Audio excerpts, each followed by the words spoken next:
Hello friends, story time. एक बारी एक गांव में मेला लगा था। तो वहाँ पे एक व्यापारी आया।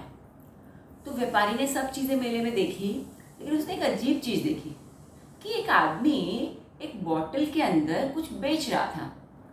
तो वो उसके पास गया, उस आदमी के पास गया व्यापारी, और व्यापारी ने बोला, भैया आप क्या बेच रहे हो? तो वो आदमी बोला कि मैं इस बॉटल में एक जिन है उसे बेच रहा हूँ। ये आपका सारा काम करेगा, सिर्फ 2,000 रुपये के अंदर मैं आपको ये जिन प्रोवाइड करूँगा। ये आपका सारा काम करूँगा, करके देगा, लेकिन बस इसकी एक ही लिमिटेशन है। क्या लिमिटेशन है? काम तो मेरे पास बहुत है, मैं इसमें लिमिटेशन क्या है इसकी? तो वो बोलता है, इस जिन को आपको हमेशा बिजी रखना पड़ेगा, कभी भी इसको आप फ्री नहीं छोड़ सकते। उसके पास काम होगा तो ये बड़ा खुश रहेगा, लेकिन जब इसके पास काम नहीं है तो ये आपको ही खा जाएगा। व्यापारी ने सोचा, इसमें क्या है, मेरे पास तो बहुत काम है, मेरे पास इस देश के अंदर काम है, विदेश के अंदर काम है, मैं इसको काम देता रहूँगा और ये करता रहेगा। और सिर्फ 2,000 रुपये के अंदर मुझे अगर ये जिन मिल रहा है तो ये तो बहुत अच्छी बात है, मेरे को तो बहुत सारे एम्प्लॉयज़ का सैलरी बच जाएगा। ये सोच विचार करके, मन में कैलकुलेशन करके व्यापारी ने वो जिन खरीद लिया 2,000 रुपये के अंदर। ठीक है, ये तो खरीद लिया, घर पहुंचा, जिन वाली बॉटल का ढक्कन खोला तो जिन बाहर निकला। क्या हुक्म है मेरे आका?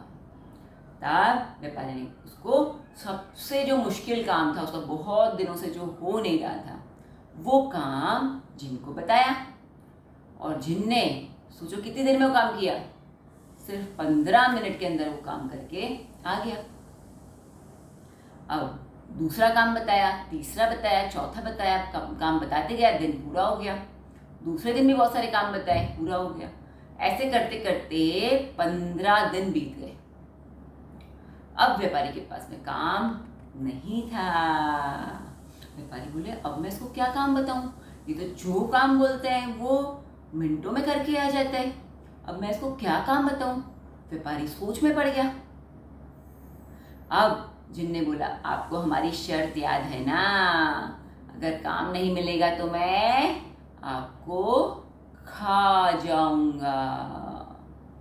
अब व्यापारी दौड़ा, खूब दौड़ा उसके पीछे, जिन दौड़ा। बाद में लास्ट में व्यापारी एक साधु की कुटिया के पास में पहुंच गया। साधु के पास पहुंच के बोला कि महाराज जी, मुझे बचा लीजिए, ऐसी स्थिति है, आप कृपया मुझे कुछ उपाय बताइए। साधु ने कुछ सोचा और फिर कहा कि ये तो बहुत आसान है, आप जिन्न को बोलो कि दुनिया का सबसे बड़ा बांस लेके आए, सबसे ऊंचा, सबसे लंबा बांस लेके आए। व्यापारी ने ऐसा ही कहा, जिन्न को कहा कि तुम दुनिया का सबसे ऊंचा बांस लेके आओ। जिन्न फटाफट वो बांस लेके आ गया। और फिर साधु ने व्यापारी से कहा कि इसको आदेश दो कि इस बांस पर चढ़े और उतरे। ये काम वो करता रहे जब तक कोई दूसरा काम उसको नहीं मिलता। दूसरा काम मिलेगा, वैसे काम करके आएगा, फिर वापस चढ़े उतरे, बस ये काम। जिन भी खुश, व्यापारी भी खुश, व्यापारी का काम भी हो रहा है, जिन को काम भी मिल गया है, और जिन बिजी भी है ना? Interesting story. लेकिन क्या वास्तव में ऐसे जिन मिलते हैं क्या? नहीं, ये जिन एक्चुअली हमारा मन है। हमारे मन को जब तक हम एक्टिव रखेंगे, किसी न किसी काम में बिजी रखेंगे, तब तक वो खुश रहेगा। लेकिन जैसे ही हमने उसको फ्री कर दिया, हमने हमारे मन को कोई काम नहीं दिया, वैसे वो हमारा ही नुकसान करता है, नेगेटिव थॉट्स लेके आता है और हमारा ही नुकसान करता है। इसलिए हमेशा अपने मन को बिजी रखें। और जो बांस के ऊपर नीचे चढ़ने वाली बात है, तो वो मेडिटेशन, भगवान के पास जाकर के मेडिटेशन करें और नीचे उतरें। इस तरह से अपने मन को हमेशा बिजी रखें। Thank you so much for watching this video. Bye.